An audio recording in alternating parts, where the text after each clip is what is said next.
women have so many options. Sit back, relax, let them come to you, and don't be worried about turning someone away if he just wants one thing, because he can only have that one thing with you if he commits to you long term, which means he might go away. Great, turn him away.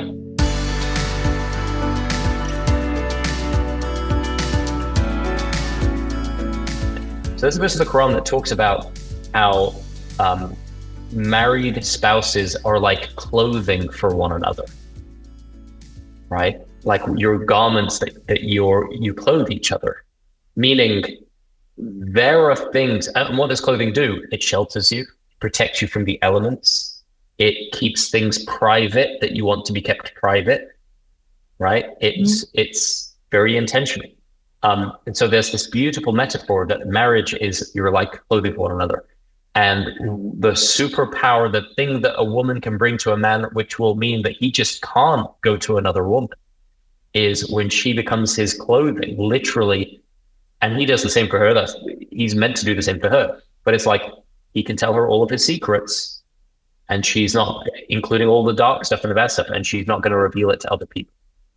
That he can come with all of the rawness, which for him is the most embarrassing thing, to be so vulnerable emotionally and like be really hurt or have something that happened when you were a kid and you're like so raw and touchy about it. And if your friends were ever to find out, they'd probably like hit you. What's wrong with you, man? Get yourself together. Pull yourself together, man. But he can take it to his wife.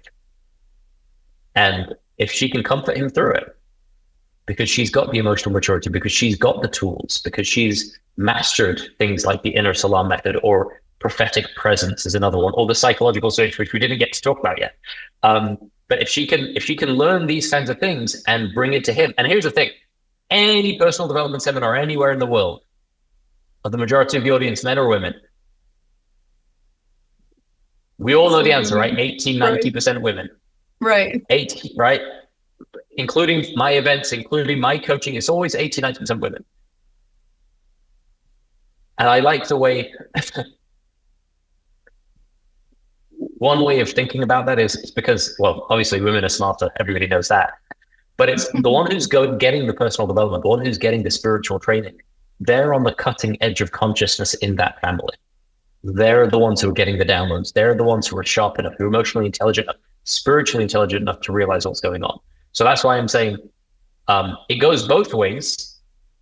And if a woman can bring it to a partnership, a man is going to be so locked in with that woman that even if he's externally attracted to another woman, it's just going to remind him he's got better at home. Right? Yeah, and I kind of compare this sometimes to, women can relate to the idea of they want to feel safe in a relationship. Safety is a high priority. Physical safety, financial safety, just being protected, that safety, that security.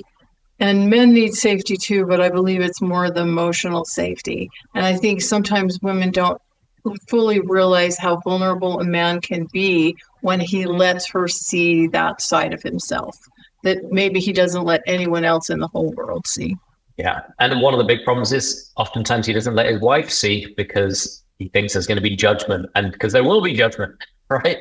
So it's like, it's a learning curve for all of us. And that's why we're in this together. That's why we're so blessed to have you, Michelle, doing these interviews and helping us understand each other better and figure out what's going on beneath the surface and beneath this surface.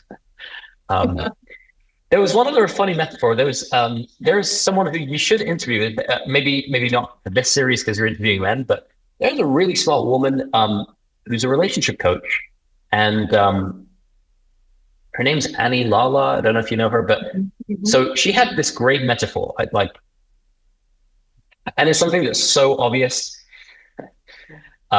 If a woman is single or she's insecure about, how she's going to attract her partner and things like that, and what she needs to do, and we're kind of saying, hey, you've got all the power here because you got the leverage because the man just wants sex, and but women start thinking there aren't men in the world, and that, all the men are bad or whatever.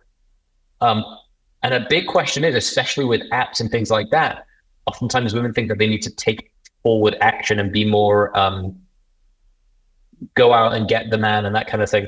So a great metaphor that Annie gives, she said, look, the egg doesn't go out hunting for the sperm. Like the egg stays right where it is, and it just chills and it relaxes. And then the men's fighters need to go out and travel what is the equivalent of swimming across oceans in order to fight each other off and then eventually get to the egg. So don't get it twisted. There is nothing a woman needs to do other than be in the environment, right? So optimize your environment, be in places where you are approachable, and then actually be approachable. That's all the woman's got to do. Everything else, the men need to get over themselves and just take action. And they will if it's green lighted. I wanted to remember, I had it in my notes here, and I wanted to remember not to forget to share that, because it's like women have so many options. And if anything, sit back, relax, let them come to you, and don't be worried about turning someone away if he just wants one thing, because he can only have that one thing with you if he commits to you long term, which means he might go away. Great, turn him away. He's one of the many millions who didn't make it to your egg, right? I just thought the metaphor was really funny. I like that. I like that. I'm glad you shared that. That's really good.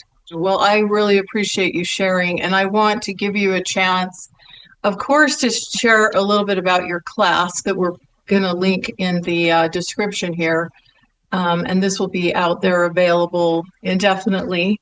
And then I want to just give you a chance to share anything about anything that I could have asked you that you still want to share.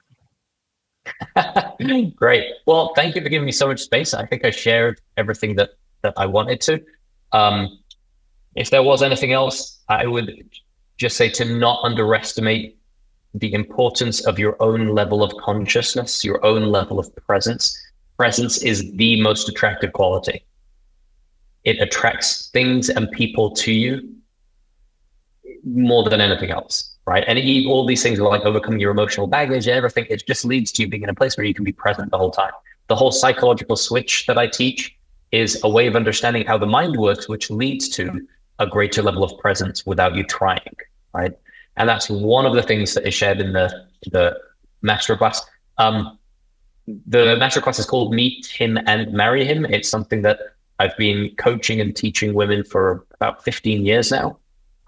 It's not a 15-year-old class. It's like it's been updated over time, but it's the essence of really doing this whole thing from the inside, where we deepen our connection with ourselves. We connect more deeply with Allah, with God, become our best selves, and then show up as our best selves in the world and attract great relationships to us that way around, versus trying to do everything on the outside to attract a relationship, but on the inside, we're not feeling like our best selves. We're not being present, and we don't feel the spiritual connection. We want to go top down, right?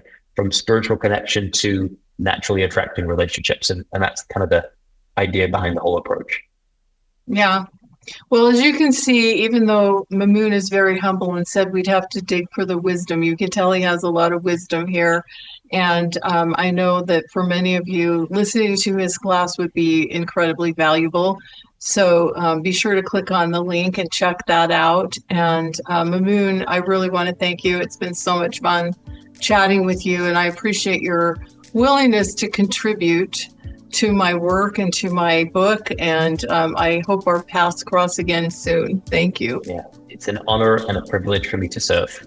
And as I always say for everyone, may the peace, love, and blessings of Allah, whatever you may call it, be with you always.